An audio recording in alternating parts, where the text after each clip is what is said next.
सतगुरां दी साजी नवाजी गुरु प्यारी गुरु सवारी साध संगत जीओ। जुगो जुग अटल गुरता गद्दी ते शभाए मान। बाणी गुरु शब्द गुरु धन धन साहिब श्री गुरु ग्रंथ साहिब महाराज सच्चे पातशाह जी दी अपार किरपा रहमत बख्शिश हो रही है। सतगुरु जी की मेहर का सदका गुरुद्वारा शहीद बाबा निहाल सिंह जी नगर तलन विखे शाम के दीवान दे विच जुड़ बैठे हाँ। संध्या समय सजे दीवाना विच सतगुरु जी की रब्बी बाणी का मनोहर कीर्तन उपरंत रहरास साहिब के पाठ होए हन। गुरु के अस्थानां दे उत्ते श्री गुरप्रताप सूरज ग्रंथ की जो लड़ीवार कथा चल रही है, भाई साहब भाई संतोख सिंह जी ने सतगुरु साहबान जी के जीवन नूं जिस सुंदरता के सहित काव्य शैली दे विच गुंथन किया है, संगतां तक पहुँचाया है। आपां निता प्रति तिस विचों एक प्रसंग ਜਾਂ कई बार वो अद्धा प्रसंग रह जाता है। निता प्रति इस ग्रंथ की विचार करते हाँ, गुरु के इतिहास का आनंद माणते हाँ। बीते कल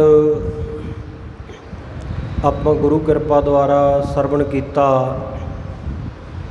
कि सतगुरु श्री गुरु गोबिंद सिंह साहिब जी महाराज सच्चे पातशाह जी दे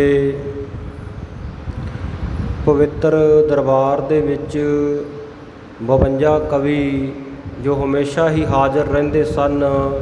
बहुत सारे धर्म ग्रंथों का उन्होंने उलत्था करना, नवीं नवीं रचनावां करनियां और सतगुरु जी की महिमा दे विच कवित लिखने, कवितावां लिखनियां, सवैये उचारण करने। जदों संगत विच स्टेज के उत्ते खड़ के सुनाउणा तां सतगुरु सच्चे पातशाह जी और संगत की अत्यंत प्रसन्नता हासिल करके सतगुरु जी पासों बहुत सारे इनाम एक कवि जन प्राप्त करते सन। सतगुरु जी मेहरां दे घर विच आके बहुत सारा धन बख्शदे, बहुत सारा सोना हीरे मोती आदि भी बख्शिश कर दिंदे सन। और इस प्रकार हाथी घोड़े भी सतगुरु सच्चे पातशाह जी कवियां दीआं कवितावां तो खुश होकर बख्शदे सन।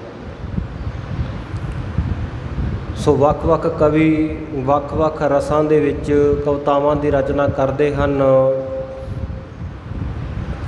सो सतगुरु सच्चे पातशाह जी की बहुत सुंदर उपमा कवि करते हैं। बीते कल आप सुनिया सी कि सतगुरु सच्चे पातशाह जी की महिमा दे विच जिथे कवि जन उचारण करते हैं, उत्थे सतगुरु जी का जिहड़ा बेसरा है, बाज है, उस दी महिमा दे विच भी कवियां ने सवैये उचारण किए, कवित उचारण किए। सतगुरु जी के बेसरे की महिमा बीते कल आप सरवण की कि किवें बड़े बड़े होर शिकारी पंछी, होर शिकारी जानवर, शेर आदिक भी सतगुरु जी के बेसरे तो भै खांदे सन, क्योंकि बड़ा उत्तम किस्म का बेसरा सतगुरु सच्चे पातशाह जी ने रखा होया सी।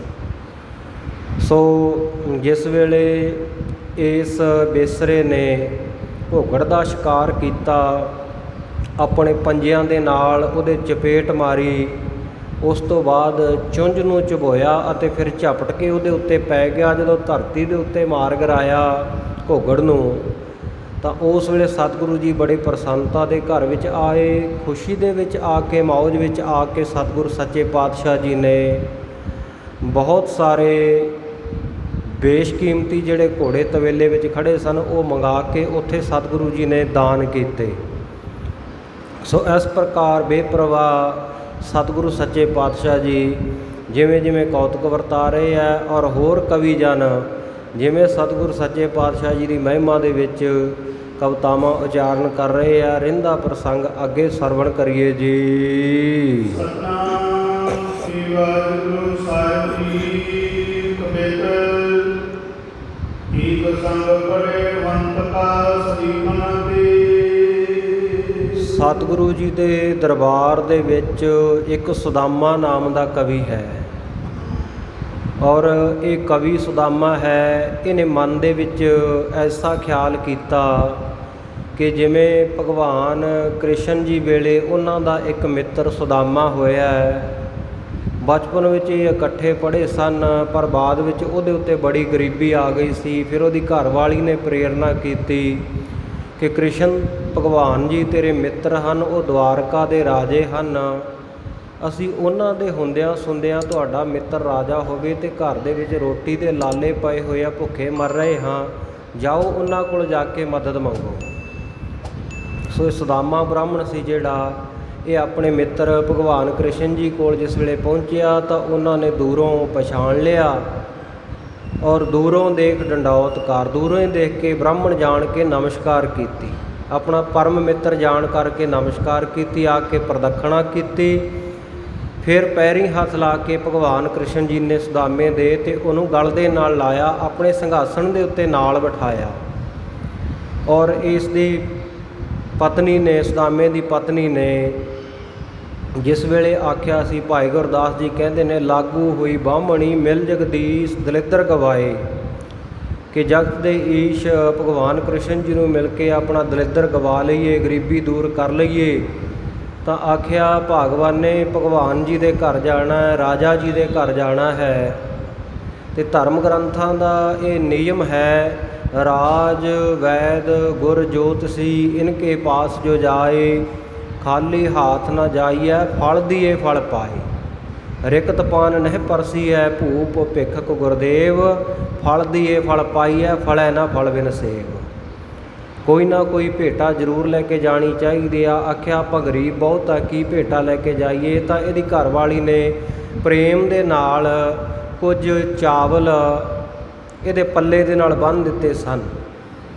ਸੋ ਇਹ ਸੁਦਾਮੇ ਨੇ ਜਿਸ ਵੇਲੇ ਭਗਵਾਨ ਜੀ ਦੇ ਕੋਲ ਬੈਠਾ ਤਾਂ ਇਹ ਭੇਟਾ ਦੇਣ ਤੋਂ ਕੁਝ ਸੰਕੋਚ ਕੀਤਾ ਵੀ ਕਿੱਥੇ ਕ੍ਰਿਸ਼ਨ ਭਗਵਾਨ ਜੀ ਅਤੇ ਉਹਨਾਂ ਨੂੰ ਆ ਮੈਂ ਤੁੱਛ ਜੀ ਭੇਟਾ ਦਿੰਦਾ, ਕਿਤੇ ਚੰਗਾ ਲੱਗਦਾ।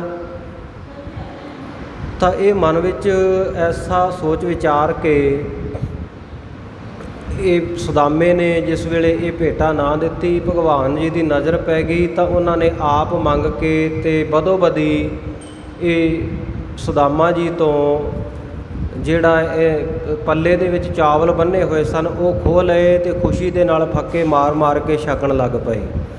ਸੋ ਜਿਸ ਵੇਲੇ ਇਹ ਇਹਨਾਂ ਨੇ ਛਕੇ, ਪ੍ਰੇਮ ਭਾਵਨਾ ਦੇ ਵਿੱਚ ਆ ਕੇ, ਗੋਬਿੰਦ ਭਾਉ ਭਗਤ ਦਾ ਭੁੱਖਾ ਪ੍ਰੇਮ ਦੇ ਵਿੱਚ ਆ ਕੇ ਜਿਸ ਵੇਲੇ ਛਕੇ ਹਨ, ਸੋ ਉਸ ਵੇਲੇ ਦੇ ਸਾਰੇ ਦ੍ਰਿਸ਼ ਨੂੰ ਇਹਨੇ ਚੇਤੇ ਕੀਤਾ ਜਿਹੜਾ ਸੁਦਾਮਾ ਕਵੀ ਹੈ।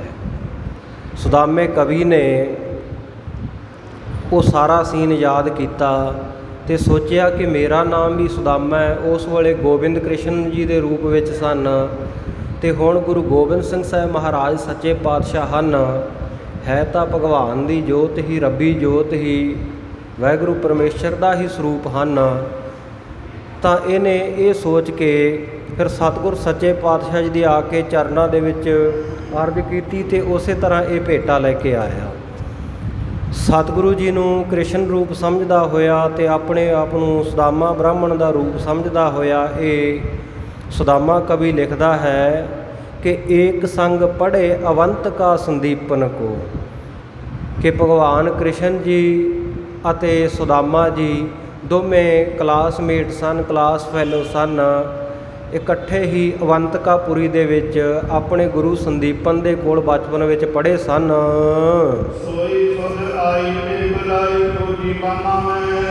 ਕਹਿੰਦਾ ਮਹਾਰਾਜ ਸੱਚੇ ਪਾਤਸ਼ਾਹ ਜਦੋਂ ਮੈਨੂੰ ਉਹੀ ਸੁੱਧ ਆਈ, ਉਹ ਗੱਲ ਚੇਤੇ ਆਈ, ਮੇਰੇ ਜ਼ਿਹਨ ਦੇ ਵਿੱਚ ਆਈ ਤਾਂ ਮੇਰੇ ਮਨ ਵਿੱਚ ਵਿਚਾਰ ਆਇਆ ਅਤੇ ਮੈਂ ਆਪਣੀ ਬਾਮਾ, ਆਪਣੀ ਘਰ ਵਾਲੀ ਪਤਨੀ ਨੂੰ ਬੁਲਾ ਕੇ ਪੁੱਛਿਆ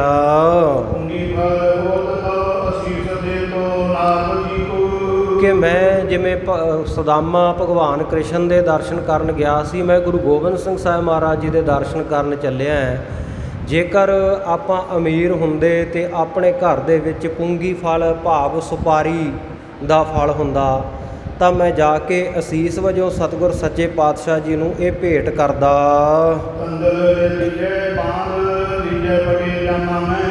ਉਸ ਵੇਲੇ ਘਰ ਵਾਲੀ ਕਹਿੰਦੀ ਵੀ ਆਪਣੇ ਘਰ ਵਿੱਚ ਹੋਰ ਤਾਂ ਕੁਝ ਨਹੀਂ, ਜਿਵੇਂ ਸੁਦਾਮੇ ਦੀ ਪਤਨੀ ਨੇ ਤੰਦੁਲ ਕੁਝ ਚਾਵਲ ਦਿੱਤੇ ਸਨ, ਚਾਵਲ ਹੀ ਲੈ ਜਾ ਸਤਿਗੁਰੂ ਜੀ ਕੋਲ, ਕਿਉਂਕਿ ਗੋਬਿੰਦ ਭਾਉ ਭਗਤ ਦਾ ਭੁੱਖਾ।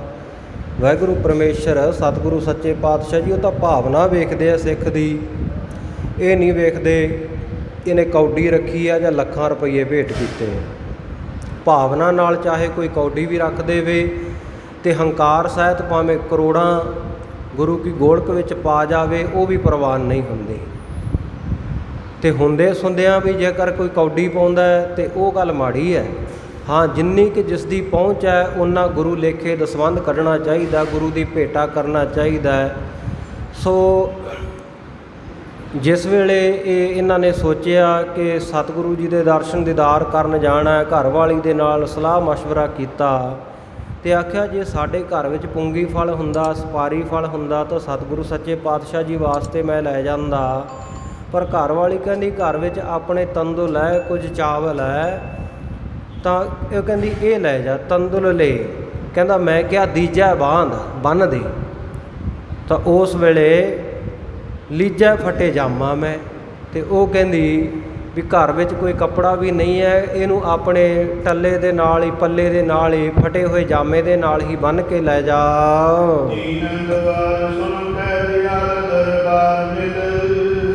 ਫਿਰ ਬਾਕੀ ਦੇ ਕਵੀਆਂ ਨੂੰ ਅਤੇ ਸੰਗਤਾਂ ਨੂੰ ਸੰਬੋਧਨ ਕਰਕੇ ਇਹ ਸੁਦਾਮਾ ਕਵੀ ਦੱਸਦਾ ਹੈ, ਕਹਿੰਦਾ ਜਦੋਂ ਮੈਨੂੰ ਆਪਣੇ ਦੁਆਰੇ ਦੇ ਉੱਤੇ ਗਰੀਬ ਨੂੰ ਆਇਆ ਹੋਇਆ ਧੰਨ ਗੁਰੂ ਗੋਬਿੰਦ ਸਿੰਘ ਸਾਹਿਬ ਮਹਾਰਾਜ ਸੱਚੇ ਪਾਤਸ਼ਾਹ ਜੀ ਨੇ ਦੇਖਿਆ,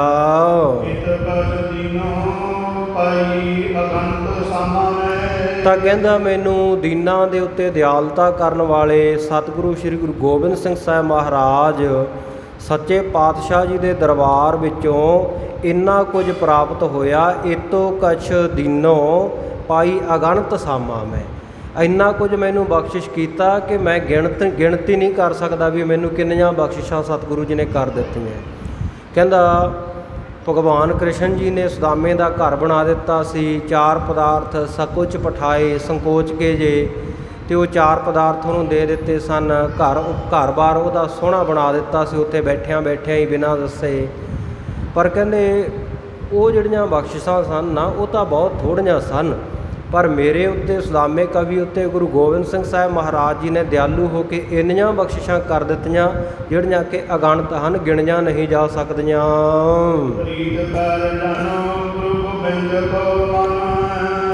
ਕਹਿੰਦੇ ਜਦੋਂ ਸਤਿਗੁਰ ਸੱਚੇ ਪਾਤਸ਼ਾਹ ਜੀ ਨੇ ਦੇਖਿਆ ਕਿ ਸੁਦਾਮੇ ਕਵੀ ਦੀ ਮੇਰੇ ਨਾਲ ਪ੍ਰੀਤੀ ਹੈ, ਅਤੇ ਮੈਂ ਵੀ ਜਾਣ ਲਿਆ ਕਿ ਸਤਿਗੁਰ ਸੱਚੇ ਪਾਤਸ਼ਾਹ ਵੀ ਮੈਨੂੰ ਪ੍ਰੇਮ ਕਰਦੇ ਆ।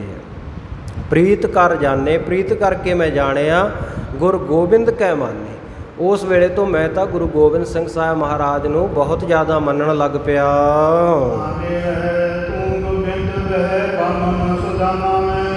ਇਸ ਕਰਕੇ ਹੁਣ ਮੇਰੀ ਇਹ ਭਾਵਨਾ ਬਣ ਗਈ ਹੈ ਕਿ ਹੇ ਗੁਰੂ ਗੋਬਿੰਦ ਸਿੰਘ ਸਾਹਿਬ ਮਹਾਰਾਜ ਤੁਸੀਂ ਉਹੀ ਗੋਬਿੰਦ ਕ੍ਰਿਸ਼ਨ ਹੋ ਦੁਆਪਰ ਯੁੱਗ ਵਾਲੇ, ਅਤੇ ਇਸੇ ਤਰ੍ਹਾਂ ਮੈਂ ਉਹੀ ਬਾਹਮਣ ਸੁਦਾਮਾ ਹਾਂ ਭਗਵਾਨ ਕ੍ਰਿਸ਼ਨ ਦਾ ਜਿਹੜਾ ਮਿੱਤਰ ਸੀ।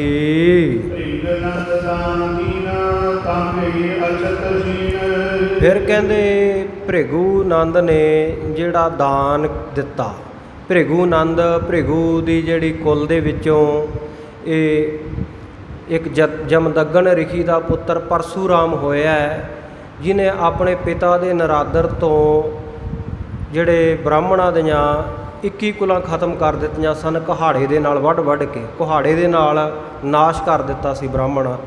ਇਹ ਛੱਤਰੀਆਂ ਦਾ ਬ੍ਰਾਹਮਣ ਸੀ ਪਰਸ਼ੂਰਾਮ, ਛੱਤਰੀਆਂ ਦੀਆਂ 21 ਕੁਲਾਂ ਇਸ ਨੇ ਨਾਸ਼ ਕਰ ਦਿੱਤੀਆਂ ਸਨ।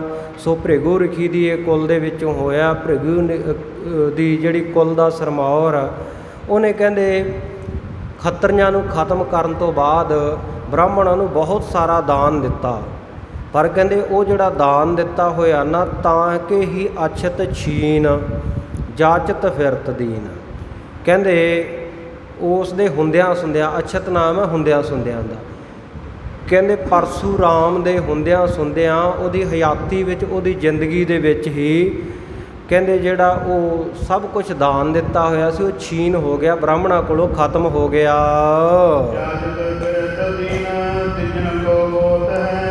ਉਹ ਕੀ ਦੇਖਦਾ ਹੈ ਕਿ ਜਿਹੜੇ ਬ੍ਰਾਹਮਣਾਂ ਨੂੰ ਮੈਂ ਬਹੁਤ ਦਾਨ ਦੇ ਕੇ ਧਨਵਾਨ ਬਣਾਇਆ ਸੀ, ਉਹ ਫਿਰ ਜਾਚਤ ਫਿਰਤ ਦੀਨ, ਉਹ ਤਾਂ ਗਰੀਬੜੇ ਜੇ ਹੋ ਕੇ ਮੰਗਤੇ ਬਣੇ ਫਿਰਦੇ ਐ। ਫਿਰ ਮੰਗਦੇ ਫਿਰਦੇ ਆ ਲੋਕਾਂ ਦੇ ਘਰਾਂ ਦੇ ਵਿੱਚ। ਦਿਜਨ ਕੇ ਗੋਤ ਹੈ, ਜਿੰਨੇ ਦਿਜਾਂ ਦੇ ਗੋਤ ਸਨ, ਬ੍ਰਾਹਮਣਾਂ ਦੇ ਗੋਤ ਸਨ, ਬ੍ਰਾਹਮਣਾਂ ਦੀਆਂ ਕੁਲਾਂ ਸਨ, ਉਹ ਤਾਂ ਫਿਰ ਤੋਂ ਮੰਗਦੀਆਂ ਫਿਰਦੀਆਂ। ਸੋ ਇਸੇ ਕਰਕੇ ਸਤਿਗੁਰੂ ਨੇ ਬਾਣੀ ਵਿੱਚ ਵੀ ਜ਼ਿਕਰ ਕੀਤਾ, ਪਰਸਰਾਮ ਰੋਵੈ ਘਰ ਆਇਆ। ਉਹ ਰੋਇਆ ਆ ਕੇ, ਪਿੱਟਿਆ ਵੀ ਮੈਂ ਜਿਨ੍ਹਾਂ ਨੂੰ ਅਮੀਰ ਕੀਤਾ ਸੀ ਉਹਨਾਂ ਦੀ ਹਾਲਤ ਫਿਰ ਉਸੇ ਤਰ੍ਹਾਂ ਦੀ ਹੈ। ਕਹਿੰਦੇ ਉਹਨੇ ਜਿਹੜਾ ਦਾਨ ਦਿੱਤਾ ਸੀ ਉਹ ਤਾਂ ਥੋੜ੍ਹੇ ਸਮੇਂ ਵਿੱਚ ਉਹਦੇ ਹੁੰਦਿਆਂ ਹੁੰਦਿਆਂ ਹੀ ਬ੍ਰਾਹਮਣਾਂ ਕੋਲੋਂ ਖਤਮ ਹੋ ਗਿਆ।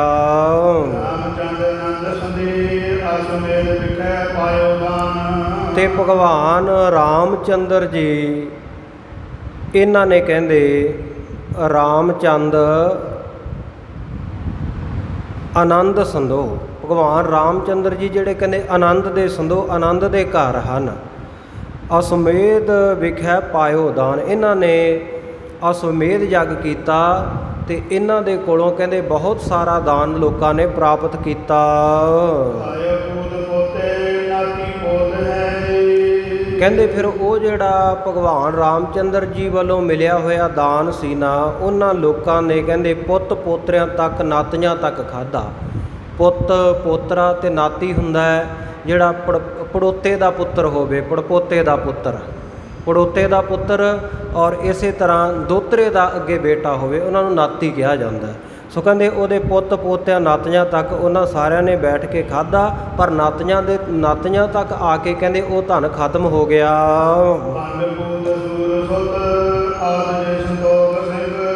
ਇਹ ਜਿਹੜਾ ਕਵੀਆਂ ਦੇ ਕਵਿਤਾ ਦੇ ਵਿੱਚ ਭਾਈ ਸੰਤੋਖ ਸਿੰਘ ਜੀ ਨੇ ਆਪਣਾ ਕਵਿਤ ਵਿੱਚ ਪਾਇਆ ਹੈ ਇੱਕ, ਔਰ ਇਸ ਕਰਕੇ ਵਿਸ਼ੇਸ਼ ਕਰਕੇ ਉਹਨਾਂ ਨੇ ਆਪਣਾ ਨਾਮ ਵੀ ਵਿੱਚ ਲਿਖ ਦਿੱਤਾ ਹੈ ਤਾਂ ਕਿ ਵੱਖਰਾ ਇਹ ਗਿਆਤ ਦੇ ਵਿੱਚ ਰਹੇ ਵੀ ਇਹ ਉਹਨਾਂ 52 ਕਵੀਆਂ ਦਾ ਸਵਈਆ ਜਾਂ ਕਵਿਤ ਨਹੀਂ ਹੈ। ਸੋ ਕਹਿੰਦੇ ਪੰਡਪੂਤ, ਪਾਂਡਵਾਂ ਦਾ ਪੁੱਤਰ ਯੁਧਿਸ਼ਟਰ, ਕਹਿੰਦੇ ਉਹ ਵੀ ਬੜਾ ਦਾਨੀ ਸੀ। ਸੋ ਇਸੇ ਪ੍ਰਕਾਰ ਸੂਰਸੁੱਤ, ਯੁਧਿਸ਼ਟਰ ਕਹਿੰਦੇ ਉਹ ਬੜਾ ਦਾਨੀ ਸੀ, ਪਾਂਡਵਾਂ ਦਾ ਪੁੱਤਰ। ਇਸੇ ਪ੍ਰਕਾਰ ਸੂਰਜ ਦਾ ਪੁੱਤਰ ਮੰਨਿਆ ਗਿਆ ਰਾਜੇ ਕਰਨ ਨੂੰ। ਰਾਜਾ ਕਰਨ ਵੀ ਬੜਾ ਦਾਨੀ ਸੀ, ਰੋਜ਼ਾਨਾ ਇੱਕ ਭਾਰ ਦਾਨ ਕਰਕੇ ਫਿਰ ਇਹ ਭੋਜਨ ਪ੍ਰਸ਼ਾਦਾ ਛਕਦਾ ਸੀ, ਫਿਰ ਭੋਜਨ ਕਰਿਆ ਕਰਦਾ। ਤੇ ਇੱਕ ਭਾਰ ਦੀ ਜਿਹੜੀ ਗਿਣਤੀ ਆ ਨਾ, ਇਹ ਭਾਈ ਕਾਹਨ ਸਿੰਘ ਨਾਭਾ ਨੇ ਵੀ ਲਿਖੀ ਹੈ, ਹੋਰ ਵਿਦਵਾਨਾਂ ਪਾਸੋਂ ਵੀ ਦਾਸ ਨੇ ਸਰਵਣ ਕੀਤੀ ਹੈ। ਜਿਹੜੀਆਂ 5 ਧੜੀਆਂ ਦਾ ਇੱਕ ਭਾਰ ਮੰਨਿਆ ਜਾਂਦਾ, ਜਾਂ 5 ਮਣ ਕੱਚਾ ਜਿਹੜਾ ਉਹਨੂੰ ਇੱਕ ਭਾਰ ਮੰਨਿਆ ਜਾਂਦਾ ਅਨਾਜ ਦਾ। ਇਸੇ ਤਰ੍ਹਾਂ ਜੇ ਮੋਟੇ ਤੌਰ ਦੇ ਉੱਤੇ ਕਹੀਏ, ਜਦੋਂ ਸੋਨੇ ਦਾ ਇੱਕ ਭਾਰ ਗਿਣਨਾ ਹੋਵੇ ਤਾਂ 32 ਤੋਲੇ ਸੋਨੇ ਨੂੰ ਇੱਕ ਭਾਰ ਮੰਨਿਆ ਜਾਂਦਾ ਹੈ। 32 ਤੋਲੇ ਸੋਨਾ ਦਾਨ ਕਰਕੇ ਕਰਨ ਫੇਰ ਰੋਟੀ ਖਾਂਦਾ ਸੀ ਰਾਜਾ ਕਰਨ, ਐਡਾ ਵੱਡਾ ਦਾਨੀ ਸੀ। ਦੁਨੀਆ ਦੇ ਜਿੱਥੇ ਦਾਨੀਆਂ ਦੀ ਗੱਲ ਆਉਂਦੀ ਹੈ ਉੱਥੇ ਰਾਜੇ ਕਰਨ ਦਾ ਨਾਂ ਮੋਹਰਲੀਆਂ ਸਫਾਂ ਦੇ ਵਿੱਚ ਆਉਂਦਾ ਹੈ। ਸੋ ਇਤਨਾ ਦਾਨੀ ਸੀ। ਔਰ ਇਸੇ ਪ੍ਰਕਾਰ ਜਿਹੜਾ ਇੱਕ ਭਾਰ ਹੈ ਸੋ 32 ਤੋਲੇ ਸੋਨਾ ਵੀ ਮੰਨਿਆ ਜਾਂਦਾ। ਅਤੇ ਇਸੇ ਤਰ੍ਹਾਂ ਜਿਹੜਾ ਪਸ਼ੂ ਆ ਨਾ, ਜਿਵੇਂ ਪਸ਼ੂ ਜਿਹੜੇ ਜਿੰਨਾ ਵੱਧ ਤੋਂ ਵੱਧ ਭਾਰ ਚੱਕ ਸਕਦਾ ਹੋਵੇ, 2.5-3 ਮਣ ਜਿੰਨਾ ਭਾਰ ਇੱਕ ਪਸ਼ੂ ਚੱਕ ਸਕਦਾ, ਸੋ ਉਹਦੀ ਜਿੰਨੀ ਕਪੈਸਿਟੀ ਸਮਰੱਥਾ ਹੈ ਉਹਨੂੰ ਇੱਕ ਭਾਰ ਗਿਣਿਆ ਜਾਂਦਾ ਹੈ। ਜਾਂ ਇਹ ਮੰਨ ਲਓ ਵੀ ਇੰਨਾ ਦਾਨ ਕਰਦਾ ਸੀ ਰਾਜਾ ਕਰਨ ਜਿਹੜਾ ਨਿੱਤਾ ਪ੍ਰਤੀ। ਸੋ ਇਸੇ ਪ੍ਰਕਾਰ ਯੁਧਿਸ਼ਟਰ ਜਿਹੜਾ ਧਰਮ ਪੁੱਤਰ ਸੀ ਉਹਨੇ ਵੀ ਬਹੁਤ ਦਾਨ ਕੀਤਾ, ਰਾਜੇ ਕਰਨ ਨੇ ਵੀ ਬੜਾ ਦਾਨ ਕੀਤਾ। ਭਾਈ ਸੰਤੋਖ ਸਿੰਘ ਜੀ ਕਹਿੰਦੇ ਇਤਿਆਦਿਕ ਜਿਹੜੇ ਦਾਨੀ ਹਨ,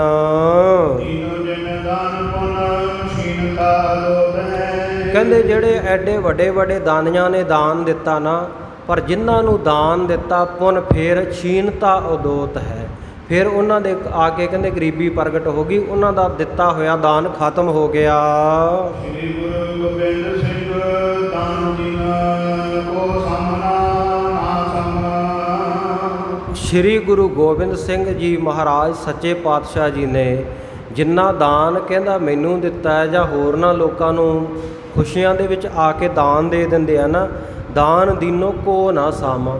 ਜਿੰਨਾ ਗੁਰੂ ਗੋਬਿੰਦ ਸਿੰਘ ਸਾਹਿਬ ਮਹਾਰਾਜ ਸੱਚੇ ਪਾਤਸ਼ਾਹ ਦਾਨ ਦਿੰਦੇ ਆ, ਉਹਦੇ ਬਰਾਬਰ ਹੋਰ ਕੋਈ ਦਾਨ ਨਹੀਂ ਦੇ ਸਕਦਾ। ਔਰ ਸਤਿਗੁਰੂ ਜੀ ਦਾ ਦਿੱਤਾ ਹੋਇਆ ਦਾਨ ਹੈ ਜਿਹੜਾ, ਇਹ ਕਦੇ ਖਤਮ ਨਹੀਂ ਹੁੰਦਾ, ਇਹ ਮੁੱਕਦਾ ਨਹੀਂ, ਬਲਕਿ ਦਿਨ ਰਾਤ ਦੁੱਗਣਾ ਚੌਗਣਾ ਹੋ ਕੇ ਵਾਧਾ ਫੁੱਲਦਾ ਹੈ।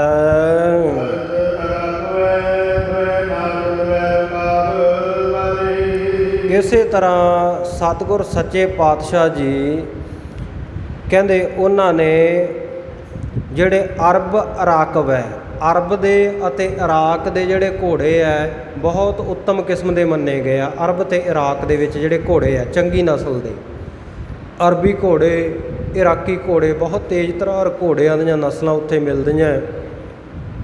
ਕਹਿੰਦੇ ਅਰਬ ਅਤੇ ਇਰਾਕ ਦੇ ਜਿਹੜੇ ਦੋ ਘੋੜੇ ਜਿਹੜੇ ਬੜੇ ਨਾਯਾਬ ਹਨ, ਬੜੇ ਬੇਸ਼ਕੀਮਤੀ ਹਨ, ਦੁਐ ਰਕਾਬ ਵਾਰ, ਜਿਹੜੇ ਦੋ ਰਕਾਬਾਂ ਵਾਲੇ ਹੈ। ਦੋ ਰਕਾਬਾਂ ਵਾਲੇ ਭਾਵ ਅਸਵਾਰੀ ਵਾਲੇ ਘੋੜੇ ਆ। ਇਹ ਨਹੀਂ ਵੀ ਜਿਵੇਂ ਕਈਆਂ ਨੇ ਘੋੜਿਆਂ ਨੂੰ ਰਥਾਂ ਦੇ ਨਾਲ ਜੋੜਿਆ ਹੁੰਦਾ, ਉਹ ਘੋੜੇ ਹੋਰ ਕਿਸਮ ਦੇ ਹੁੰਦੇ ਆ। ਪਰ ਜਿਹੜੇ ਵਧੀਆ ਕਿਸਮ ਦੇ ਘੋੜੇ ਆ ਉਹਨਾਂ ਨੂੰ ਸਿਰਫ ਰਕਾਬਾਂ ਪਾ ਕੇ ਅਸਵਾਰੀ ਵਾਸਤੇ ਰੱਖਿਆ ਜਾਂਦਾ ਹੈ। ਕਹਿੰਦੇ ਦੋ ਰਕਾਬਾਂ ਵਾਲੇ ਅਰਬੀ ਅਤੇ ਇਰਾਕੀ ਘੋੜੇ ਨਾਯਾਬ ਕਿਸਮ ਦੇ ਔਰ ਦੁਐ ਰਕਾਬ ਬਾਰੇ ਜਿਹੜੇ ਬੜੇ ਰਾਜਕੁਮਾਰਾਂ ਵਰਗੇ, ਰਾਜਕੁਮਾਰਾਂ ਦੀ ਉਮਰ ਦੇ ਭਾਵ ਬੜੇ ਸ਼ੈਲ ਛਬੀਲੇ ਜਵਾਨ ਘੋੜੇ ਹਨ।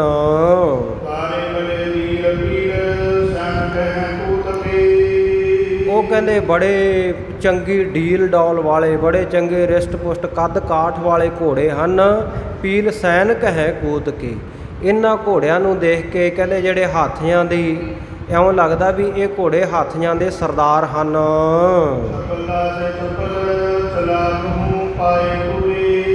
ਔਰ ਇਸੇ ਪ੍ਰਕਾਰ ਪੀਲ ਸੈਨਿਕ ਹੈ ਕੂਤ ਕੇ। ਕੂਤ ਨਾਮ ਹੁੰਦਾ ਮਿਣਤੀ ਦਾ। ਜਿਵੇਂ ਪੁਰਾਣੇ ਜ਼ਮਾਨਿਆਂ ਵਿੱਚ ਉਹ ਜਿਹੜੇ ਕਾਛੂ ਆਉਂਦੇ ਸਨ ਸਰਕਾਰ ਦੇ, ਜਿਵੇਂ ਅੱਜ ਕੱਲ੍ਹ ਆਪਾਂ ਕਹਿ ਦਿੰਦੇ ਹਾਂ ਨਹਿਰੀ ਪਟਵਾਰੀ ਅਤੇ ਮਾਲ ਪਟਵਾਰੀ। ਉਹ ਜਿਹੜੇ ਨਹਿਰੀ ਪਟਵਾਰੀ ਹੈ ਉਹ ਮਾਮਲਾ ਵਗੈਰਾ ਉਗਰਾਉਂਦੇ ਆ ਕਿਸਾਨਾਂ ਤੋਂ। ਸੋ ਇਸੇ ਪ੍ਰਕਾਰ ਉਦੋਂ ਕਾਛੂ ਹੁੰਦੇ ਸਨ, ਜ਼ਮੀਨਾਂ ਕੱਛਣ ਆਉਂਦੇ ਸਨ, ਆ ਕੇ ਉਹ ਜਿਹੜੀ ਮਿਣਤੀ ਕਰਦੇ ਸਨ ਨਾ, ਕੱਚੀ ਮਿਣਤੀ, ਉਹਨੂੰ ਕੂਤ ਕਿਹਾ ਜਾਂਦਾ ਸੀ। ਸੋ ਉਹ ਕੂਤ ਕਰਕੇ, ਮਿਣਤੀ ਕਰਕੇ ਉਹ ਦੱਸ ਜਾਂਦੇ ਸਨ ਕਿ ਇੰਨਾ ਹਿੱਸਾ ਕਿਸਾਨਾਂ ਜ਼ਮੀਨਦਾਰਾਂ ਤੇਰਾ ਅਤੇ ਇੰਨਾ ਹਿੱਸਾ ਇਹ ਸਰਕਾਰ ਦਾ ਬਣਦਾ। ਫਿਰ ਆਪਣੇ ਹਿੱਸੇ ਦੀ ਫਸਲ ਕਿਸਾਨ ਵੱਢ ਲੈਂਦੇ ਸਨ। ਜਿਹੜੀ ਸਰਕਾਰ ਦੀ ਟੈਕਸ ਦੇ ਰੂਪ ਦੇ ਵਿੱਚ ਜਾਂਦੀ ਸੀ ਉਹ ਖੜੀ ਰਹਿੰਦੀ ਸੀ। ਬਾਅਦ ਵਿੱਚ ਸਰਕਾਰ ਦੇ ਬੰਦੇ ਆ ਕੇ ਸੋ ਉਹ ਜਿਹੜੇ ਵਾਢੇ ਸਨ ਉਹ ਆ ਕੇ ਉਹ ਫਸਲ ਨੂੰ ਵੱਢ ਕੇ ਲੈ ਜਾਂਦੇ ਸਨ। ਉਹ ਜਿਹੜੀ ਮਿਣਤੀ ਹੁੰਦੀ ਸੀ ਉਹਨੂੰ ਕੂਤ ਕਿਹਾ ਜਾਂਦਾ ਸੀ। ਸੋ ਕਹਿੰਦੇ ਇੱਥੇ ਕੂਤ ਮਿਣਤੀ ਕੀ ਕਰੀਏ। ਸਤਿਗੁਰ ਸੱਚੇ ਪਾਤਸ਼ਾਹ ਜੀ ਦੇ ਜਿਹੜੇ ਘੋੜੇ ਆ ਨਾ, ਉਹ ਤਾਂ ਕਹਿੰਦੇ ਪੀਲ ਸੈਨਿਕ ਹੈ ਕੂਤ ਕੇ। ਇਉਂ ਲੱਗਦਾ ਹੈ ਵੀ ਸਤਿਗੁਰ ਸੱਚੇ ਪਾਤਸ਼ਾਹ ਜੀ ਦੇ ਘੋੜੇ ਤਾਂ ਸਰਦਾਰ ਹੈ ਅਤੇ ਵੱਡੇ ਵੱਡੇ ਹਾਥੀ ਉਹਨਾਂ ਦੀ ਸੈਨਾ ਦੇ ਜਿਹੜੇ ਸੈਨਿਕ ਹਨ।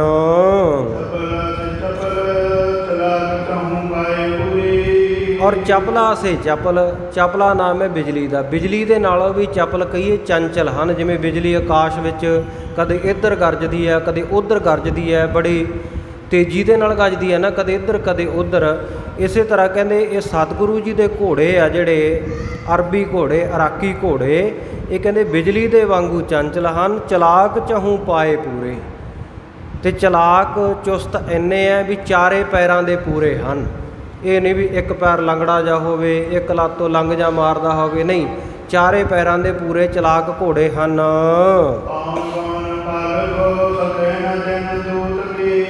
ਤੇ ਕਹਿੰਦੇ ਪੌਣ ਗਾਉਣ, ਪੌਣ ਦਾ ਜਿਹੜਾ ਗਾਉਣ ਕਹੀਏ ਗਵਨ ਵਗਣਾ, ਪੌਣ ਦਾ ਜਿਹੜਾ ਵੇਗ ਹੈ ਸੋ ਉਹ ਵੀ ਇਹਨਾਂ ਦੇ ਬਰਾਬਰ ਨਹੀਂ ਹੈ। ਭਾਵ ਹਵਾ ਤੋਂ ਵੀ ਤੇਜ਼ ਚੱਲਦੇ ਹਨ। ਔਰ ਪਲ ਕੋ ਸਕੈ ਨਾ ਦਿਨ ਦੂਤ ਕੇ। ਦਿਨ ਦੂਤ ਨਾਮ ਹੈ ਸੂਰਜ ਦਾ, ਅਰੁਣ ਦਾ। ਸੋ ਕਹਿੰਦੇ ਜਿਹੜਾ ਸੂਰਜ ਹੈ, ਸੂਰਜ ਦਾ ਘੋੜਾ ਮੰਨਿਆ ਜਾਂਦਾ ਹੈ ਵੀ ਸੂਰਜ ਆਪਣੇ ਸਤਮੁਖੀ ਘੋੜੇ ਦੇ ਉੱਤੇ ਚੜ੍ਹ ਕੇ ਦਿਨ ਭਰ ਚੱਕਰ ਕੱਟਦਾ ਹੈ। ਸੋ ਕਹਿੰਦੇ ਉਹ ਕਿੰਨਾ ਤੇਜ਼ ਚੱਲਦੇ ਹੋਣਗੇ ਜਿਹੜੇ ਸੂਰਜ ਦੇ ਘੋੜੇ ਹੋਣਗੇ। ਪਰ ਕਹਿੰਦੇ ਗੁਰੂ ਗੋਬਿੰਦ ਸਿੰਘ ਸਾਹਿਬ ਮਹਾਰਾਜ ਸੱਚੇ ਪਾਤਸ਼ਾਹ ਜੀ ਦੇ ਘੋੜੇ ਇਉਂ ਹਵਾ ਨੂੰ ਗੰਢਾਂ ਦੇਣ ਵਾਲੇ ਹੈ ਵੀ ਸੂਰਜ ਦੇ ਘੋੜੇ ਵੀ ਉਹਨਾਂ ਦੀ ਰੀਸ ਨਹੀਂ ਕਰ ਸਕਦੇ।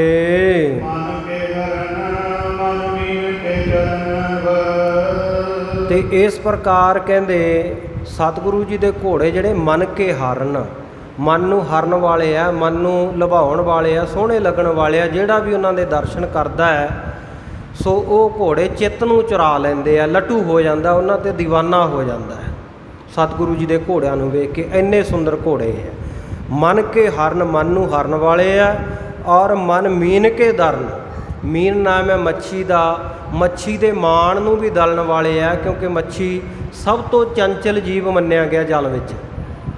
ਬਹੁਤ ਚੰਚਲ ਜੀਵ ਹੁੰਦਾ, ਬੜੀ ਫੁਰਤੀ ਹੁੰਦੀ ਹੈ, ਪਰ ਕਹਿੰਦੇ ਮੱਛੀ ਦਾ ਵੀ ਮਾਣ ਦਲਿਆ ਜਾਂਦਾ ਹੈ, ਮੱਛੀ ਦਾ ਵੀ ਮਾਣ ਹੰਕਾਰ ਟੁੱਟ ਜਾਂਦਾ ਸਤਿਗੁਰੂ ਜੀ ਦੇ ਘੋੜਿਆਂ ਨੂੰ ਵੇਖ ਕੇ। ਸਤਿਗੁਰੂ ਜੀ ਦੇ ਘੋੜੇ ਇੰਨੇ ਜ਼ਿਆਦਾ ਚੰਚਲ ਹਨ।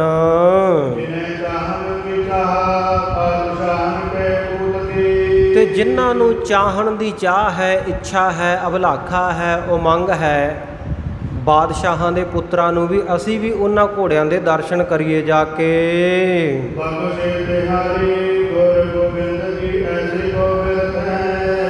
ਹੇ ਮਹਾਰਾਜ ਸੱਚੇ ਪਾਤਸ਼ਾਹ, ਆਪ ਜੀ ਕਵੀਆਂ ਨੂੰ ਐਸੇ ਘੋੜੇ ਬਖਸ਼ਦੇ ਹੋ। ਬਖਸ਼ੇ ਤਿਹਾਰੇ ਗੁਰੂ ਗੋਬਿੰਦ ਜੀ ਐਸੇ ਹੈ। ਮਹਾਰਾਜ ਸੱਚੇ ਪਾਤਸ਼ਾਹ, ਤੁਹਾਡੇ ਜਿਹੜੇ ਘੋੜੇ ਬਖਸ਼ਿਸ਼ ਕੀਤੇ ਹੋਏ ਉਹ ਇਹੋ ਜਿਹੇ ਹਨ।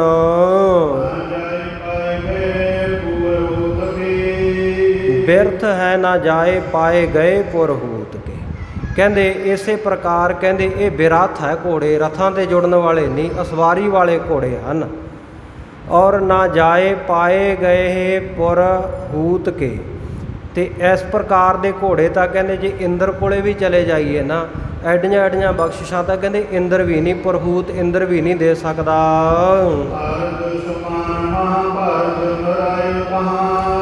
ਕਹਿੰਦੇ ਪਾਰਥ ਜਿਹੜਾ ਅਰਜਨ ਸੀ ਭਗਵਾਨ ਕ੍ਰਿਸ਼ਨ ਜੀ ਦਾ ਸਾਰਥੀ, ਉਹਨਾਂ ਦੇ ਰਥ ਨੂੰ ਚਲਾਉਣ ਵਾਲਾ, ਪਾਰਥ ਸਮਾਨ ਮਹਾਭਾਰਤ ਮਚਾਇਓ ਤਹਾਂ। ਕਹਿੰਦੇ ਜਿਵੇਂ ਅਰਜੁਨ ਨੇ ਮਹਾਭਾਰਤ ਦੇ ਜੰਗ ਵਿੱਚ ਬਹੁਤ ਭਿਅੰਕਰ ਯੁੱਧ ਕੀਤਾ, ਘਮਾਸਾਨ ਦਾ ਯੁੱਧ ਕੀਤਾ, ਇਸੇ ਤਰ੍ਹਾਂ ਮਹਾਰਾਜ ਸੱਚੇ ਪਾਤਸ਼ਾਹ ਅਨੰਦਪੁਰ ਸਾਹਿਬ ਵਿੱਚ ਜਿਹੜੇ ਵੈਰੀ ਚੜ੍ਹ ਕੇ ਆਏ ਤੁਹਾਡੇ ਉੱਤੇ, ਉਵੇਂ ਅਰਜਨ ਦੀ ਤਰ੍ਹਾਂ ਤੁਸੀਂ ਵੀ ਕਹਿੰਦੇ ਇੱਥੇ ਅਨੰਦਪੁਰ ਸਾਹਿਬ ਦੇ ਵਿੱਚ ਮਹਾਭਾਰਤ ਜੰਗ ਮਚਾ ਦਿੱਤਾ।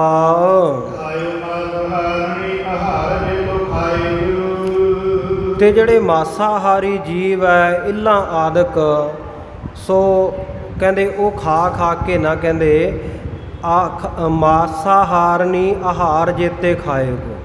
ਕਹਿੰਦੇ ਮਾਸਾਹਾਰੀ ਜੀਵਾਂ ਨੇ ਇੰਨਾ ਮਾਸ ਖਾਧਾ ਵੀ ਜੇਤੇ ਖਾਏਗੋ, ਜਿੰਨਾ ਉਹਨਾਂ ਤੋਂ ਖਾਧਾ ਜਾ ਸਕਦਾ ਸੀ, ਭਾਵ ਮਾਸ ਖਾ ਖਾ ਕੇ ਰੱਜ ਗਏ।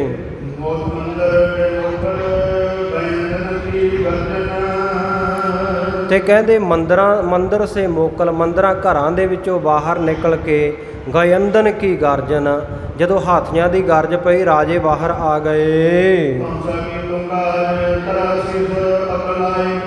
ਤੇ ਧੌਂਸਿਆਂ ਦੀ, ਨਗਾਰਿਆਂ ਦੀ ਤੁਣਕਾਰ ਨੂੰ ਸੁਣ ਕੇ, ਨਗਾਰਿਆਂ ਦੀ ਆਵਾਜ਼ ਨੂੰ, ਰਣਜੀਤ ਨਗਾਰਾ ਜਦੋਂ ਵੱਜਦਾ ਸੀ ਨਾ, ਤੇ ਉਸ ਵੇਲੇ ਕਹਿੰਦੇ ਜਿਹੜੇ ਵੱਡੇ ਵੱਡੇ ਰਾਜੇ ਸਨ, ਇਹ ਪਹਾੜੀ ਰਾਜੇ ਸਨ, ਇਹ ਵਿਆਕੁਲ ਹੋ ਉੱਠਦੇ ਸਨ।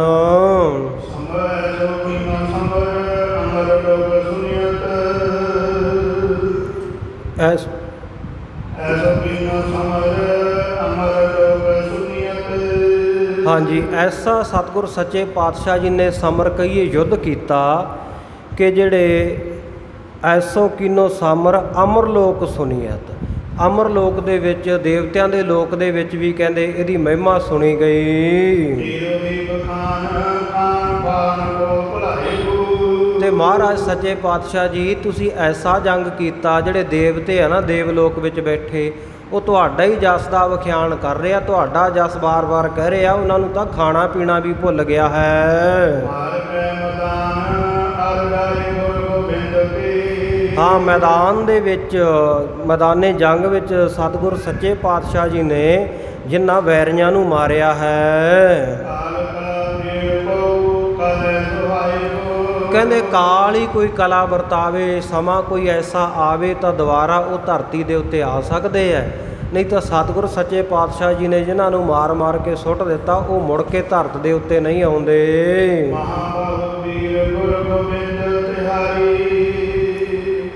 ਤਿਹਾਰੇ ਤਰਾਸ, ਇੱਥੇ ਵਿਸ਼ਰਾਮ। ਮਹਾਬਾਹੂ ਵੀਰ ਗੁਰੂ ਗੋਬਿੰਦ ਤਿਹਾਰੇ ਤਰਾਸ।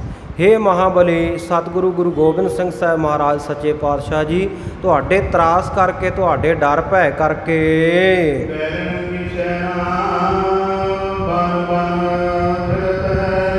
ਬੈਰੀਆਂ ਦੀ ਜਿਹੜੀ ਸੈਨਾ, ਬੈਰੀਆਂ ਦੀ ਜਿਹੜੀ ਫੌਜ ਹੈ, ਉਹ ਬਨ ਬਨ ਵਿਚਰਤ ਹੈ, ਬਣਾ ਬਣਾ ਦੇ ਵਿੱਚ ਲੁਕ ਛੁਪ ਕੇ ਦਿਨ ਕੱਟਦੀ ਫਿਰਦੀ ਹੈ।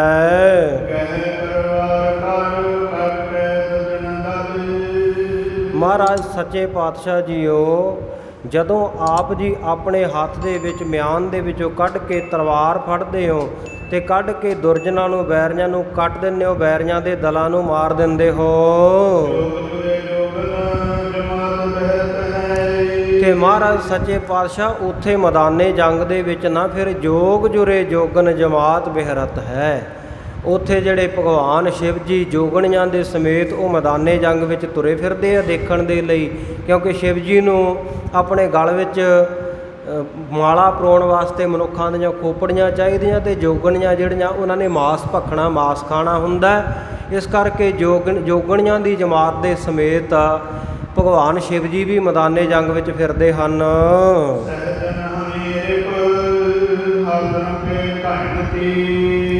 ਕਹਿੰਦੇ ਸਹਿਥੀਆਂ ਜਿਹੜੀਆਂ ਵਰਸ਼ੀਆਂ ਹਨ ਆਪ ਜੀ ਦੇ ਸੂਰਮੇ ਯੋਧਿਆਂ ਸਿੰਘਾਂ ਨੇ, ਉਹਨਾਂ ਵਰਸ਼ੀਆਂ ਦੇ ਨਾਲ ਕਹਿੰਦੇ ਬਹੁਤ ਸਾਰੇ ਰਿਪ ਵੈਰੀਆਂ ਨੂੰ ਅਤੇ ਹਾਥੀਆਂ ਨੂੰ ਘਾਇਨ ਮਾਰ ਦਿੱਤਾ ਹੈ।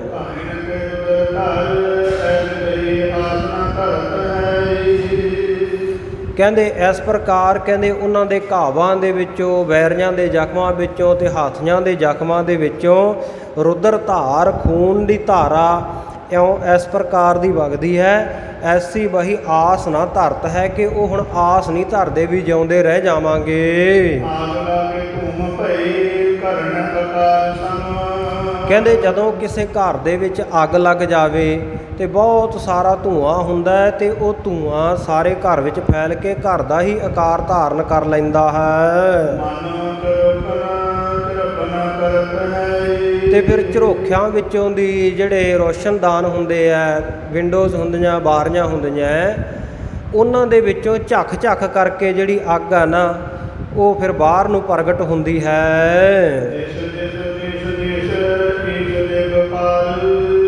ਇਸ ਪ੍ਰਕਾਰ ਕਹਿੰਦੇ ਜਿਹੜੇ ਸੂਰਮਿਆਂ ਨੂੰ ਤੇ ਜਿਹੜੇ ਹਾਥੀਆਂ ਨੂੰ ਸਤਿਗੁਰ ਸੱਚੇ ਪਾਤਸ਼ਾਹ ਦੇ ਸਿੰਘਾਂ ਨੇ ਵਰਸ਼ੀਆਂ ਮਾਰ ਮਾਰ ਕੇ ਜ਼ਖਮੀ ਕੀਤਾ ਹੈ, ਘਾਇਲ ਕੀਤਾ ਹੈ, ਉਹ ਕਹਿੰਦੇ ਮਾਨੋ ਇਉਂ ਹੀ ਹੈ ਵੀ ਜਿਵੇਂ ਘਰ ਨੂੰ ਅੱਗ ਲੱਗੀ ਹੁੰਦੀ ਹੈ ਤੇ ਝਰੋਖਿਆਂ ਵਿੱਚੋਂ ਦੀ ਭੱਕ ਭੱਕ ਕਰਕੇ ਜਿਹੜੀ ਅੱਗ ਬਾਹਰ ਨੂੰ ਆਉਂਦੀ ਹੈ, ਇਸੇ ਤਰ੍ਹਾਂ ਉਹਨਾਂ ਦੇ ਖੂਨ ਦੇ ਫੁਹਾਰੇ ਇਸ ਪ੍ਰਕਾਰ ਭੱਕ ਭੱਕ ਕਰਕੇ ਛੁੱਟ ਰਹੇ ਹੈ। ਤੇ ਇਸ ਪ੍ਰਕਾਰ ਸਤਿਗੁਰੂ ਜੀ ਦੀ ਵੀਰਤਾ ਨੂੰ ਦੇਖ ਕੇ ਦੇਸ਼ ਦੇਸ਼ ਏਸ਼ ਦੇ ਗੋਪਾਲ ਕੀਤੇ। ਕਹਿੰਦੇ ਦਿਸ਼ਾਵਾਂ ਦੇ ਜਿਹੜੀਆਂ 8 ਦਿਸ਼ਾਵਾਂ ਮੰਨੀਆਂ ਗਈਆਂ, 4 ਦਿਸ਼ਾਵਾਂ ਤਾਂ ਉੱਤਰ, ਦੱਖਣ, ਪੂਰਬ ਅਤੇ ਪੱਛਮ, ਤੇ ਵਿਚਕਾਰ ਜਿਹੜੇ ਇਹਨਾਂ ਦੇ ਕੋਨੇ ਹੁੰਦੇ ਆ ਉਹਨਾਂ ਨੂੰ ਵੀ 4 ਦਿਸ਼ਾਵਾਂ ਉਹਨਾਂ ਨੂੰ ਮੰਨਿਆ ਜਾਂਦਾ ਹੈ। ਜਿਵੇਂ ਅਗਨੀ ਕੋਣ ਮੰਨਿਆ ਜਾਂਦਾ, ਨੈਰਵ ਕੋਣ ਮੰਨਿਆ ਜਾਂਦਾ, ਈਸ਼ਾਨ ਕੋਣ ਮੰਨਿਆ ਜਾਂਦਾ, ਸੋ ਪੂਰਬ ਕੋਣ। ਸੋ ਇਹ ਜਿਹੜੇ 4 ਕੋਨੇ ਆ, ਇਹ 4 ਦਿਸ਼ਾਵਾਂ ਉਹ, ਤੇ 4 ਦਿਸ਼ਾਵਾਂ ਜਿਹੜੀਆਂ ਪ੍ਰਤੱਖ ਰੂਪ ਦੇ ਵਿੱਚ ਹੈ, 4 ਦਿਸ਼ਾਵਾਂ ਤੇ 4 ਇਹਨਾਂ ਦੀਆਂ ਉਪ ਦਿਸ਼ਾਵਾਂ। 8 ਹੀ ਦਿਸ਼ਾਵਾਂ ਦੇ ਵਿੱਚ ਜਿਹੜੇ ਕਹਿੰਦੇ ਦਿਗਪਾਲ ਕਹਿੰਦੇ ਆ ਚਾਰੇ ਦਿਸ਼ਾਵਾਂ ਦੇ ਸੁਆਮੀ। ਚਾਰੇ ਦਿਸ਼ਾਵਾਂ ਨੂੰ, ਧਰਤੀ ਦੀਆਂ ਨੂੰ ਜਿਨ੍ਹਾਂ ਨੇ ਥੰਮ ਕੇ ਰੱਖਿਆ ਹੋਇਆ ਧਰਤੀ ਨੂੰ, ਉਹ 8 ਦੇਵਤੇ ਵੀ ਮੰਨਦੇ ਹੈ। ਤੇ ਇਸੇ ਪ੍ਰਕਾਰ ਕਈ ਵਿਦਵਾਨ ਲਿਖਦੇ ਆ ਵੀ ਉਹ 8 ਹਾਥੀ ਹੈ, ਬੜੇ ਬਲੀ ਹਾਥੀ। 8 ਦਿਸ਼ਾਵਾਂ ਵਿੱਚ 8 ਹਾਥੀ ਖੜ੍ਹੇ ਹੈ ਜਿਹੜੇ ਧਰਤੀ ਨੂੰ ਸਮੁੰਦਰ ਦੇ ਉੱਤੇ, ਪਾਣੀ ਦੇ ਉੱਤੇ ਖੜ੍ਹਾ ਕੇ ਰੱਖਦੇ ਹੈ। ਨਹੀਂ ਤਾਂ ਕਹਿੰਦੇ ਜੇ ਉਹ ਹਟ ਜਾਣ ਆਪਣੀਆਂ ਦਿਸ਼ਾਵਾਂ ਤੋਂ ਧਰਤੀ ਸਮੁੰਦਰ ਦੇ ਵਿੱਚ ਜਾਂਦੀ ਰਹੇ। ਸੋ ਇਸ ਪ੍ਰਕਾਰ ਉਹਨਾਂ ਨੂੰ ਦਿਗਪਾਲ ਕਿਹਾ ਜਾਂਦਾ ਹੈ। ਕਹਿੰਦੇ 8 ਹੀ ਦਿਸ਼ਾਵਾਂ ਦੇ ਜਿਹੜੇ ਦਿਗਪਾਲ ਅਤੇ ਸਾਰੀਆਂ ਹੀ ਦਿਸ਼ਾਵਾਂ ਦੇ ਜਿਹੜੇ ਸਾਰੇ ਹੀ ਦੇਸ਼ਾਂ ਦੇ ਜਿਹੜੇ ਏਸ਼ ਕਹੀਏ ਰਾਜੇ ਹਨ।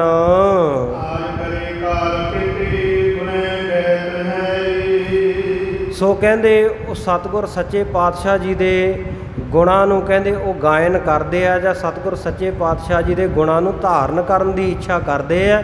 ਕਈ ਕਹਿੰਦੇ ਅੱਜ ਕਰ ਰਹੇ ਆ ਤੇ ਕਈ ਕਹਿੰਦੇ ਆਜ ਕਰੈ ਕਾਲ ਕੀਤੇ। ਕਈ ਕਹਿੰਦੇ ਕੱਲ੍ਹ ਨੂੰ ਆਉਣ ਵਾਲੇ ਸਮੇਂ ਵਿੱਚ ਵੀ ਸਤਿਗੁਰੂ ਜੀ ਦੇ ਗੁਣਾਂ ਨੂੰ ਜਾਣ ਕੇ ਉਹਨਾਂ ਨੂੰ ਧਾਰਨ ਕਰਨਗੇ।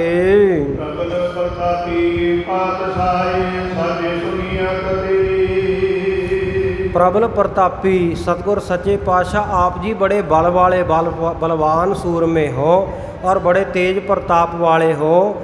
ਆਪ ਸੱਚੇ ਪਾਤਸ਼ਾਹ ਜੀ ਹੋ। ਆਪ ਜੀ ਨੂੰ ਸੱਚੇ ਪਾਤਸ਼ਾਹ ਸੁਣ ਕੇ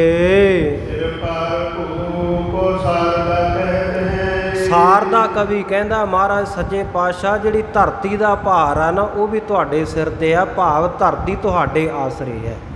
ਔਰ ਇੱਥੇ ਸਾਰਦਾ ਕਵੀ ਦਾ ਨਾਮ ਵੀ ਹੈ ਤੇ ਅਰਥ ਕਰਨ ਵਾਸਤੇ ਇਉਂ ਵੀ ਹੋ ਜਾਏਗਾ, ਪ੍ਰਬਲ ਪ੍ਰਤਾਪੀ ਪਾਤਸ਼ਾਹ ਸਾਚੇ ਸੁਨੀਅਤ, ਤੇਰੇ ਸਿਰ ਭਾਰ ਭੂਕੋ ਸਾਰਦਾ ਕਹਿਤ ਹੈ। ਸਾਰਦਾ ਜਿਹੜੀ ਦੇਵੀ ਹੈ ਉਹ ਵੀ ਕਹਿੰਦੀ ਹੈ ਵੀ ਪ੍ਰਿਥਵੀ ਦਾ ਭਾਰ ਤੁਹਾਡੇ ਸਿਰ ਹੈ, ਤੁਸੀਂ ਹੀ ਪ੍ਰਿਥਵੀ ਦੇ ਆਸਰਾ ਰੂਪ ਹੋ।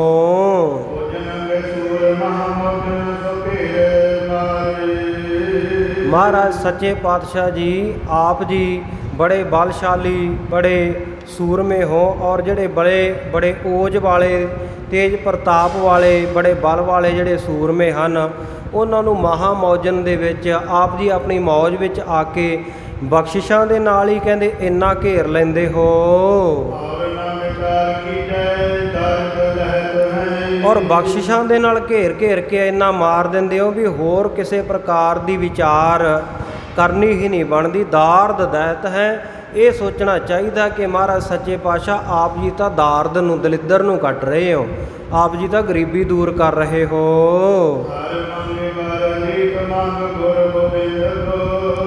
ਕਹਿੰਦੇ ਜੇਕਰ ਹਰੀ ਤੋਂ ਭਗਵਾਨ ਵਿਸ਼ਨੂੰ ਜੀ ਦੇ ਕੋਲੋਂ ਜਾ ਕੇ ਕੋਈ ਮੰਗ ਮੰਗੀਏ ਨਾ, ਤੇ ਮੰਗ ਮੰਗਿਆ ਕਹਿੰਦੇ ਉਸ ਦੀ ਮੰਗ ਨਹੀਂ ਪੂਰੀ ਕਰਦੇ, ਉਹ ਤਾਂ ਵਰ ਦੇ ਦਿੰਦੇ ਆ, ਉਹ ਵਰਦਾਨ ਦੇ ਦਿੰਦੇ ਹਨ। ਪਰ ਜੇਕਰ ਗੁਰੂ ਗੋਬਿੰਦ ਸਿੰਘ ਸਾਹਿਬ ਮਹਾਰਾਜ ਕੋਲੋਂ ਮੰਗੀਏ, ਮਹਾਰਾਜ ਸੱਚੇ ਪਾਤਸ਼ਾਹ ਤੁਹਾਡੇ ਕੋਲੋਂ ਤਾਂ ਕਰਤਾਰ ਵੀ ਮੰਗ ਲਈਏ ਨਾ, ਰੱਬ ਵੀ ਮੰਗ ਲਈਏ, ਆ ਕੇ ਵਾਹਿਗੁਰੂ ਮੰਗ ਲਈਏ, ਤੁਸੀਂ ਵਾਹਿਗੁਰੂ ਵੀ ਬਖਸ਼ਿਸ਼ ਕਰ ਦਿੰਦੇ ਹੋ, ਵਾਹਿਗੁਰੂ ਨਾਲ ਮਿਲਾਪ ਕਰਾ ਦਿੰਦੇ ਹੋ। ਇਸੇ ਪ੍ਰਕਾਰ ਕਰਤਾਰ ਮੰਗੇ, ਅਸੀਂ ਮਹਾਰਾਜ ਸੱਚੇ ਪਾਤਸ਼ਾਹ ਤੰਦ ਮੰਗੀਏ ਤੇ ਆਪ ਜੀ ਤਾਰ ਦੇ ਦਿੰਦੇ ਹੋ, ਭਾਵ ਥੋੜ੍ਹਾ ਮੰਗੀਏ ਤਾਂ ਆਪ ਜੀ ਬਹੁਤਾ ਦੇ ਦਿੰਦੇ ਹੋ। ਕਰਤਾਰ ਮੰਗੈ ਕਰਤਾਰ ਦੇ ਰਹਿਤ ਹੈ। ਮਹਾਰਾਜ ਸੱਚੇ ਪਾਤਸ਼ਾਹ ਆਪ ਜੀ ਤੋਂ ਖੜਤਾਲ ਮੰਗੀਏ ਤੇ ਖੜਤਾਲ ਮੰਗੇ ਆਪ ਜੀ ਸਾਨੂੰ ਵਾਹਿਗੁਰੂ ਪਰਮੇਸ਼ਰ ਦੀ ਬਖਸ਼ਿਸ਼ ਕਰਦੇ ਹੋ, ਭਾਵ ਖੜਤਾਲ ਮੰਗਣਾ ਕੀਰਤਨ ਦੀ ਦਾਤ ਮੰਗਣਾ। ਸਤਿਗੁਰੂ ਜੀ ਤੋਂ ਕੀਰਤਨ ਮੰਗੀਏ ਨਾ ਤਾਂ ਸਤਿਗੁਰ ਸੱਚੇ ਪਾਤਸ਼ਾਹ ਕੀਰਤਨ ਦੇ ਰਾਹੀਂ ਵਾਹਿਗੁਰੂ ਦੀ ਪ੍ਰਾਪਤੀ ਕਰਾ ਦਿੰਦੇ ਹਨ। ਮਹਾਰਾਜ ਸੱਚੇ ਪਾਤਸ਼ਾਹ ਜੀ ਜਿਹੜੇ ਵੀ ਦੇਸ਼ ਵਿੱਚ ਜਾਈਏ ਉੱਥੋਂ ਦੇ ਰਾਜਿਆਂ ਦੇ ਕੋਲ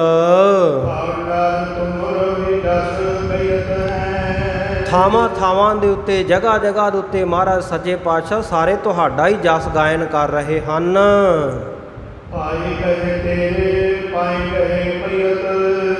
ਮਹਾਰਾਜ ਸੱਚੇ ਪਾਤਸ਼ਾਹ ਤੁਹਾਡੇ ਚਰਨਾਂ ਨੂੰ ਗਹਿਣ ਦੇ ਨਾਲ ਜਦੋਂ ਤੇਰੇ ਚਰਨ ਪਕੜ ਲਈਦੇ ਹਨ ਤੇ ਮਹਾਰਾਜ ਸੱਚੇ ਪਾਤਸ਼ਾਹ ਪਾਏ ਗਏ ਮਰਤਬਾ ਪਾ ਲਈਦਾ ਹੈ। ਤੇ ਮਹਾਰਾਜ ਸੱਚੇ ਪਾਤਸ਼ਾਹ ਜੀ ਜੇ ਕਿਤੇ ਹੋਰ ਜਾ ਕੇ ਕਿਸੇ ਰਾਜੇ ਮਹਾਰਾਜੇ ਦੇ ਜਾ ਕੇ ਗਰਜਮੰਦ ਹੋਈਏ, ਉਹਨਾਂ ਤੋਂ ਆਪਣੀ ਗਰਜ ਪੂਰੀ ਕਰਨੀ ਚਾਹੀਏ ਤਾਂ ਗਿਰਾਓ ਪਾਈਦਾ ਹੈ। ਗਿਰਾ ਪਾਈਦਾ, ਗਿਰਾ ਭਾਵ ਨੀਵਾਂਪਣ। ਉੱਥੇ ਉਹ ਐਵੇਂ ਝਿੜਕ ਕੇ ਮੋੜ ਦਿੰਦੇ ਆ, ਨੀਵਾਂ ਦਿਖਾਉਂਦੇ ਆ, ਜਿਹੜੀ ਮਾੜੀ ਮੋਟੀ ਇੱਜ਼ਤ ਹੁੰਦੀ ਹੈ ਉਹ ਵੀ ਗਵਾ ਕੇ ਆ ਜਾਈਦਾ, ਗਿਰਾ ਪਾਈਦਾ ਹੋਰਾਂ ਕੋਲੇ ਜਾ ਕੇ। ਤਾਂ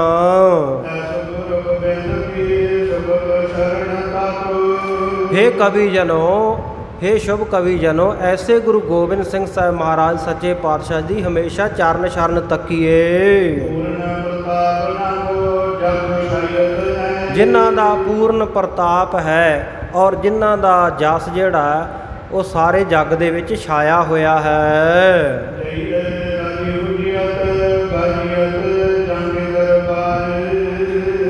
ਕਹਿੰਦੇ ਰਾਜੀ ਹੂਜੀਅਤ ਗਾਜੀਅਤ ਜਾਂ ਕੇ ਦਰਬਾਰ। ਕਹਿੰਦੇ ਜਿਨ੍ਹਾਂ ਦੇ ਦਰਬਾਰ ਦੇ ਵਿੱਚ ਜਾ ਕੇ ਜਦੋਂ ਕਵਿਤਾ ਪੜ੍ਹਦੇ ਆ ਨਾ, ਗੱਜ ਵੱਜ ਕੇ ਕਵਿਤਾ ਪੜ੍ਹੀ ਦੀ ਹੈ ਤਾਂ ਉਸ ਵੇਲੇ ਰਾਜੀ ਹੋ ਜਾਈਦਾ, ਕਿਉਂਕਿ ਮਹਾਰਾਜ ਬਖਸ਼ਿਸ਼ਾਂ ਬਹੁਤ ਕਰ ਦਿੰਦੇ ਹਨ।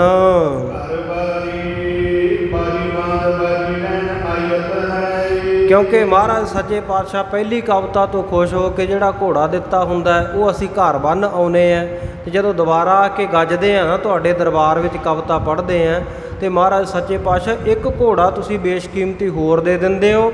ਇਸ ਕਰਕੇ ਤੁਹਾਡੇ ਦਰਬਾਰ ਵਿੱਚ ਆ ਕੇ ਜਦੋਂ ਗੱਜੀ ਦਾ ਨਾ ਕਵਿਤਾ ਪੜ੍ਹੀ ਦੀ ਹੈ ਤਾਂ ਰਾਜੀ ਹੋ ਕੇ ਜਾਈਦਾ, ਪ੍ਰਸੰਨ ਹੋ ਕੇ ਜਾਂਦੇ ਹਾਂ। ਸ੍ਰੀ ਸੋਈਆ ਸ੍ਰੀ ਗੁਰੂ ਗੋਬਿੰਦ ਖੱਗ ਗਇਓ ਹਰਿ ਭੋਜਨ ਕੀ। ਸਤਿਗੁਰੂ ਗੁਰੂ ਗੋਬਿੰਦ ਸਿੰਘ ਸਾਹਿਬ ਮਹਾਰਾਜ ਸੱਚੇ ਪਾਤਸ਼ਾਹ ਜਦੋਂ ਖੱਗ ਫੜਦੇ ਆ ਨਾ, ਹੱਥ ਦੇ ਵਿੱਚ ਖੰਡਾ ਕਿਰਪਾਨ ਫੜਦੇ ਹਨ ਔਰ ਫੌਜਾਂ ਦੇ ਵਿੱਚ ਜਾਂਦੇ ਹਨ। ਸਵਈਆ ਜੀ, ਸਵਈਏ ਦੀ ਚਾਲ ਨਾਲ ਸ੍ਰੀ ਗੁਰੂ ਗੋਬਿੰਦ ਖੱਗ ਗਹਿਓ ਔਰ ਫੌਜਨ ਕੇ ਇਬਸੈਲ ਬਿਭੈਲ ਹੈ। ਗੁਰੂ ਗੋਬਿੰਦ ਸਿੰਘ ਸਾਹਿਬ ਮਹਾਰਾਜ ਸੱਚੇ ਪਾਤਸ਼ਾਹ ਜਦੋਂ ਹੱਥ ਦੇ ਵਿੱਚ ਕਿਰਪਾਨ ਫੜ ਲੈਂਦੇ ਆ ਤਾਂ ਫਿਰ ਉਸ ਵੇਲੇ ਕਹਿੰਦੇ ਫੌਜਾਂ ਦੇ ਵਿੱਚ ਜਿਹੜੀਆਂ ਦੁਸ਼ਮਣ ਦੀਆਂ ਫੌਜਾਂ ਇਬਸੈਲ ਬਿਭੈਲ ਹੈ। ਉਸ ਵੇਲੇ ਨਾ ਫਿਰ ਕਹਿੰਦੇ ਸਤਿਗੁਰ ਸੱਚੇ ਪਾਤਸ਼ਾਹ ਜੀ ਦੇ ਜਦੋਂ ਤਲਵਾਰ ਫੜੀ ਹੱਥ ਵਿੱਚ, ਪਹਾੜੀ ਰਾਜਿਆਂ ਦੀਆਂ ਜਿਹੜੀਆਂ ਫੌਜਾਂ ਉਹਨਾਂ ਨੇ ਅੱਗੇ ਆਪਣੇ ਲਾ ਕੇ ਹਾਥੀ ਲੈ ਆਂਦਾ, ਪਿੱਛੇ ਪਿੱਛੇ ਆਪ ਆਉਂਦੇ ਆ, ਅੱਗੇ ਅੱਗੇ ਹਾਥੀ ਨੂੰ ਪ੍ਰੇਰ ਕੇ ਲਾ ਲਿਆ ਮਹਾਰਾਜ ਦਾ ਮੁਕਾਬਲਾ ਕਰਨ ਲਈ। ਇੱਧਰ ਸਤਿਗੁਰ ਸੱਚੇ ਪਾਤਸ਼ਾਹ ਜੀ ਦੇ ਸਿੰਘ ਭਾਈ ਬਚਿੱਤਰ ਸਿੰਘ ਜੀ ਨੂੰ ਸਤਿਗੁਰ ਸੱਚੇ ਪਾਤਸ਼ਾਹ ਜੀ ਨੇ ਸਾਂਗ, ਇੱਕ ਬਰਛੀ, ਇੱਕ ਨਾਗਣੀ ਫੜਾ ਦਿੱਤੀ। ਭਾਈ ਬਚਿੱਤਰ ਸਿੰਘ ਜੀ ਨੇ ਸਾਂਗ ਸੰਭਾਰ ਦਈ ਗਜ ਸੀਸ, ਸਾਂਗ ਨੂੰ ਸੰਭਾਲ ਕੇ ਉਹ ਨਾਗਣੀ ਨੂੰ ਫੜ ਕੇ ਹਾਥੀ ਦੇ ਸੀਸ ਵਿੱਚ ਦੇ ਦਿੱਤੀ, ਹਾਥੀ ਦੇ ਮੱਥੇ ਵਿੱਚ ਮਾਰੀ।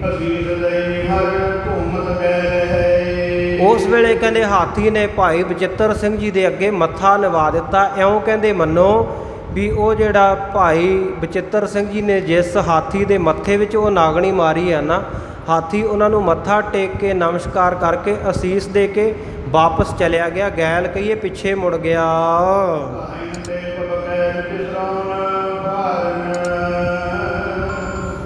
ਘਾਇਨ ਤੇ ਭਵਕੈ ਨਿਜ ਸਰਾਉਨ, ਕਹਿੰਦੇ ਉਹਦੇ ਘਾਵਾਂ ਦੇ ਵਿੱਚੋਂ, ਉਹਦੇ ਜ਼ਖਮ ਦੇ ਵਿੱਚੋਂ, ਹਾਥੀ ਦੇ ਜਿਹੜੇ ਜ਼ਖਮ ਹੈ ਉਹਨਾਂ ਦੇ ਵਿੱਚੋਂ ਕਹਿੰਦੇ ਜਿਹੜਾ ਖੂਨ ਹੈ ਉਹ ਭਵਕ ਮਾਰ ਕੇ ਭੱਕ ਭੱਕ ਕਰਕੇ ਨਿਕਲ ਰਿਹਾ ਹੈ। ਤੇ ਕਹਿੰਦੇ ਫੁਹਾਰਿਆਂ ਦੀ ਜਿਵੇਂ ਸ਼ੋਭਾ ਹੁੰਦੀ ਹੈ, ਫੁਹਾਰਿਆਂ ਦੀ ਸੁੰਦਰਤਾ ਹੁੰਦੀ ਹੈ ਨਾ, ਫੁਹਾਰਾ ਵਗਦਾ ਹੋਇਆ ਸੁੰਦਰ ਲੱਗਦਾ, ਇਉਂ ਕਹਿੰਦੇ ਹਾਥੀ ਦੇ ਮੱਥੇ ਵਿੱਚੋਂ ਖੂਨ ਦਾ ਫੁਹਾਰਾ ਸ਼ੋਭਾ ਪਾਉਂਦਾ ਹੈ।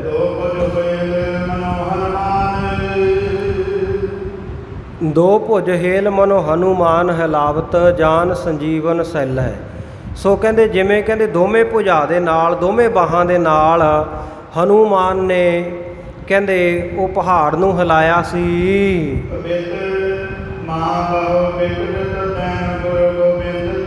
ਇਸ ਪ੍ਰਕਾਰ ਕਹਿੰਦੇ ਜਿਵੇਂ ਹਨੂਮਾਨ ਨੇ ਉਹ ਸੰਜੀਵਨੀ ਬੂਟੀ ਵਾਲਾ ਪਹਾੜ ਕਹਿੰਦੇ ਉਹਨੂੰ ਹੱਥਾਂ ਦੇ ਨਾਲ ਹਿਲਾਇਆ ਸੀ ਨਾ ਫੜ ਕੇ, ਇਵੇਂ ਕਹਿੰਦੇ ਜਦੋਂ ਭਾਈ ਬਚਿੱਤਰ ਸਿੰਘ ਜੀ ਉਹ ਹਾਥੀ ਦੇ ਮੱਥੇ ਦੇ ਵਿੱਚੋਂ ਬਰਛੀ ਨੂੰ ਹਿਲਾ ਕੇ ਪੁੱਟਦੇ ਆ ਨਾ ਨਾਗਣੀ ਨੂੰ, ਕਹਿੰਦੇ ਇਉਂ ਮੰਨੋ ਵੀ ਹਨੂਮਾਨ ਵਾਂਗ ਭਾਈ ਬਚਿੱਤਰ ਸਿੰਘ ਜੀ ਹੈ ਤੇ ਉਹ ਜਿਹੜੀ ਬਰਛੀ ਹੈ ਉਹ ਪਹਾੜ ਦੇ ਵਾਂਗੂ ਹੈ, ਤੇ ਜਿਹੜਾ ਉਹਦੇ ਵਿੱਚੋਂ ਹਾਥੀ ਦੇ ਮੱਥੇ ਵਿੱਚੋਂ ਖੂਨ ਨਿਕਲਿਆ ਉਹ ਕਹਿੰਦੇ ਲਾਲ ਰੰਗ ਦੀ ਸੰਜੀਵਨੀ ਬੂਟੀ ਹੈ।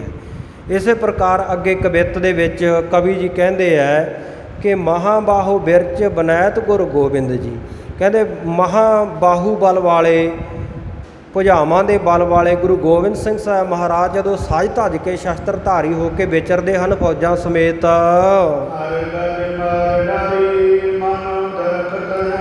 ਕਹਿੰਦੇ ਵੈਰੀਆਂ ਨੂੰ ਮਾਰ ਮਾਰ ਕੇ ਨਾ ਇਉਂ ਸਿੱਟਦੇ ਆ ਸਤਿਗੁਰੂ ਸੱਚੇ ਪਾਤਸ਼ਾਹ ਜੀ ਤੇ ਉਹਨਾਂ ਦੇ ਸਿੰਘ, ਜਿਵੇਂ ਹਾਥੀਆਂ ਨੇ ਦਰਖਤਾਂ ਨੂੰ ਤੋੜ ਤੋੜ ਕੇ ਸੁੱਟਿਆ ਹੁੰਦਾ ਹੈ।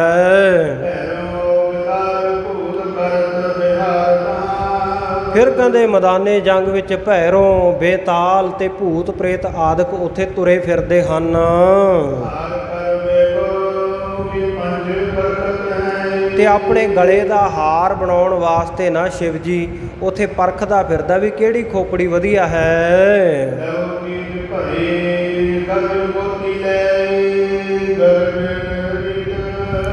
ਇਸ ਪ੍ਰਕਾਰ ਕਹਿੰਦੇ ਲਹੂ ਤੇ ਚਿੱਕੜ ਦੇ ਨਾਲ ਭਰੇ ਹੋਏ ਜਿਹੜੇ ਕਹਿੰਦੇ ਗਜ ਮੋਤੀ ਹੈ, ਗਜ ਮੋਤੀ ਨਾਮ ਹੈ ਇੱਕ ਮੋਤੀ ਹੁੰਦਾ, ਮੋਤੀ 8 ਪ੍ਰਕਾਰ ਦੇ ਮੰਨੇ ਗਏ ਹੈ। ਸੋ ਸਿੱਪੀਆਂ ਦੇ ਵਿੱਚ ਵੀ ਮੋਤੀ ਮੰਨੇ ਗਏ ਹੈ, ਬਰਾਹ ਦੇ ਵਿੱਚ ਵੀ ਮੋਤੀ ਮੰਨੇ ਗਏ। ਇਸ ਪ੍ਰਕਾਰ ਹਾਥੀ ਦੇ ਮੱਥੇ ਵਿੱਚ ਵੀ ਮੋਤੀ ਮੰਨਿਆ ਗਿਆ, ਹਾਥੀ ਦੇ ਮੱਥੇ ਵਿੱਚ ਵੀ ਕਹਿੰਦੇ ਮੋਤੀ ਹੁੰਦਾ, ਉਹਨੂੰ ਗਜ ਮੋਤੀ ਕਹਿੰਦੇ ਆ। ਕਹਿੰਦੇ ਮੈਦਾਨੇ ਜੰਗ ਵਿੱਚ ਜਿਹੜੇ ਗਜ ਮੋਤੀ ਪਏ ਆ ਨਾ ਉਹਨਾਂ ਨੂੰ ਗਿੱਧਾਂ ਜਿਹੜੀਆਂ ਇੱਲਾਂ ਉਹ ਚੁੱਕ ਚੁੱਕ ਕੇ ਲੈ ਕੇ ਜਾ ਰਹੀਆਂ ਹਨ। ਕਹਿੰਦੇ ਜਦੋਂ ਗਿਰਜਾਂ ਕਹਿੰਦੇ ਉਹਨਾਂ ਨੂੰ ਆਕਾਸ਼ ਦੇ ਵਿੱਚ ਲੈ ਕੇ ਉੱਡਦੀਆਂ ਤੇ ਉਹ ਲਾਲ ਹੋਏ ਪਏ ਆ ਮੋਤੀ ਲਹੂ ਦੇ ਨਾਲ ਭਿੱਜ ਕੇ, ਕਹਿੰਦੇ ਇਉਂ ਕਹਿੰਦਾ ਲੱਗਦਾ ਦੇਖਣ ਨੂੰ ਵੀ ਜਿਵੇਂ ਉਹ ਅੱਗ ਬਲਦੀ ਹੋਵੇ, ਬਲਦੀ ਹੋਈ ਅੱਗ ਗਿੱਧਾਂ ਨੇ ਇੱਲਾਂ ਨੇ ਆਪਣੇ ਮੂੰਹ ਵਿੱਚ ਚੁੰਝਾਂ ਵਿੱਚ ਚੁੱਕ ਰੱਖੀ ਹੁੰਦੀ ਹੈ।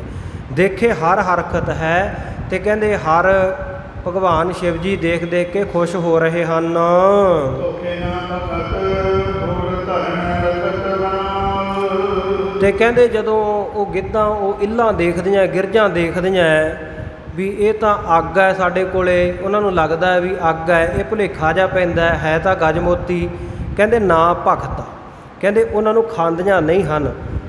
ਉਸ ਵੇਲੇ ਕਹਿੰਦੇ ਉਹਨਾਂ ਨੂੰ ਖਾਂਦੀਆਂ ਨਹੀਂ। ਛੂਟ ਧਰਨ ਲਖਤ ਮਨੋ ਬਿਥਰ ਹੈ ਬਾਦਰ। ਕਹਿੰਦੇ ਇਉਂ ਲੱਗਦਾ ਹੈ ਉਹ ਫਿਰ ਜਦੋਂ ਕਹਿੰਦੇ ਉਹਨਾਂ ਨੂੰ ਖਾਂਦੀਆਂ ਨਹੀਂ ਹਨ ਤਾਂ ਉਹ ਛੁੱਟ ਕੇ ਧਰਤੀ ਦੇ ਉੱਤੇ ਡਿੱਗ ਪੈਂਦੇ ਹਨ। ਤੇ ਇਸ ਪ੍ਰਕਾਰ ਕਹਿੰਦੇ ਲਖਤ ਮਨੋ ਬਿਥਰ ਹੈ ਬਾਦਰ ਨਖਤ ਬਰਖਤ ਹੈ।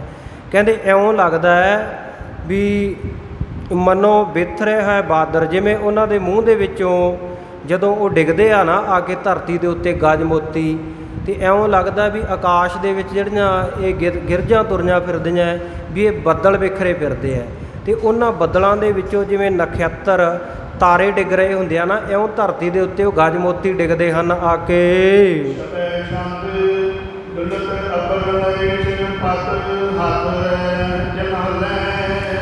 ਕਹਿੰਦੇ ਵੱਡੇ ਵੱਡੇ ਹੋਰ ਜਿਹੜੇ ਰਾਜੇ ਆ ਉਹ ਵੀ ਮਹਾਰਾਜ ਸੱਚੇ ਪਾਤਸ਼ਾਹ ਜੀ ਨੂੰ ਦੇਖ ਕੇ ਡਰਦੇ ਡੋਲਦੇ ਆ, ਜਿਵੇਂ ਹੱਥ ਵਿੱਚ ਰੱਖਿਆ ਹੋਇਆ ਪੱਤਾ ਹਿਲਦਾ ਹੁੰਦਾ ਹੈ।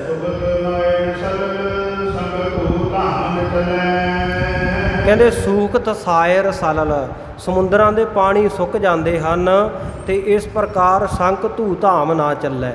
ਧਰੂ ਦਾ ਜਿਹੜਾ ਘਰ ਹੈ ਉਹ ਮੰਨਿਆ ਗਿਆ ਵੀ ਅਹਿਲ ਹੈ, ਵੀ ਉਹ ਧਰੂ ਤਾਰਾ ਨਾ ਜਿਹੜਾ ਉਹ ਹਿਲਦਾ ਨਹੀਂ, ਇੱਕੋ ਜਗ੍ਹਾ 'ਤੇ ਰਹਿੰਦਾ, ਬਾਕੀ ਸਾਰੇ ਤਾਰੇ ਆਪਣੀ ਜਗ੍ਹਾ ਬਦਲ ਲੈਂਦੇ ਆ।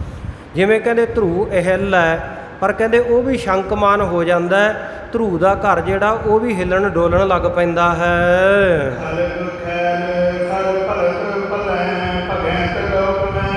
ਇਸੇ ਪ੍ਰਕਾਰ ਜਿਹੜੀ ਖਲਕਤ ਆ ਨਾ ਉਹਦੇ ਵਿੱਚ ਹਲਚਲ ਮਚ ਜਾਂਦੀ ਹੈ, ਤੇ ਇਸੇ ਪ੍ਰਕਾਰ ਤ੍ਰਿਲੋਕੀ ਵਿੱਚ ਤਿੰਨਾਂ ਲੋਕਾਂ ਦੇ ਵਿੱਚ ਵੀ ਭਜਦੜ ਮਚ ਜਾਂਦੀ ਹੈ।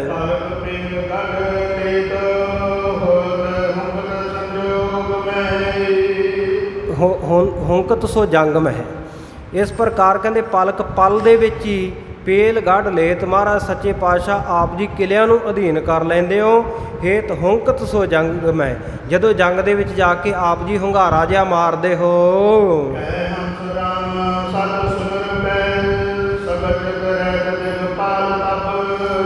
ਕਵੀ ਹੰਸ ਰਾਮ ਜੀ ਕਹਿੰਦੇ ਆ ਮਹਾਰਾਜ ਸੱਚੇ ਪਾਤਸ਼ਾਹ ਤੁਹਾਡੀ ਸੱਤਿਆ ਨੂੰ ਯਾਦ ਕਰਕੇ, ਤੁਹਾਡੀ ਸ਼ਕਤੀ ਨੂੰ ਯਾਦ ਕਰਕੇ ਜਿਹੜੇ ਦਿਗਪਾਲ ਹੈ ਅੱਠੇ ਦਿਸ਼ਾਵਾਂ ਦੇ ਸੁਆਮੀ, ਕਹਿੰਦੇ ਉਹ ਵੀ ਸੰਕੋਚ ਕੇ ਜੇ ਰਹਿ ਜਾਂਦੇ ਆ, ਉਹ ਵੀ ਡਰ ਦੇ ਸਹਿਤ ਬੈਠ ਜਾਂਦੇ ਹਨ।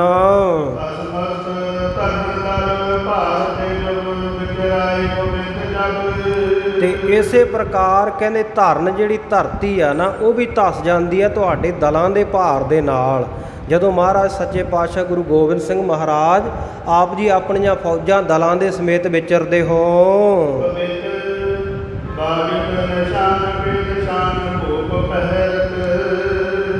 ਸੋ ਇਸੇ ਪ੍ਰਕਾਰ ਕਹਿੰਦੇ ਜਦੋਂ ਮਹਾਰਾਜ ਸੱਚੇ ਪਾਤਸ਼ਾਹ ਜੀ ਦੇ ਸਮਾਂ ਹੋ ਗਿਆ ਜੀ, ਆਪਾਂ ਇੱਥੇ ਸਮਾਪਤੀ ਕਰ ਦਈਏ, ਬਾਕੀ ਪ੍ਰਸੰਗ ਕੱਲ੍ਹ ਕਰ ਲਵਾਂਗੇ।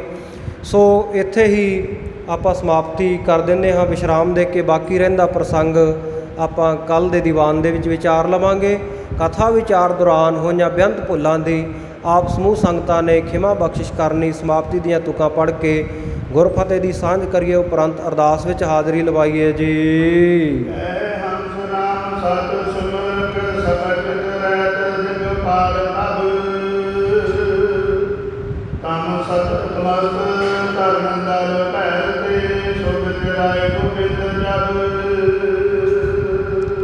ਵਾਹਿਗੁਰੂ ਜੀ ਕਾ ਖਾਲਸਾ, ਵਾਹਿਗੁਰੂ ਜੀ ਕੀ ਫਤਿਹ।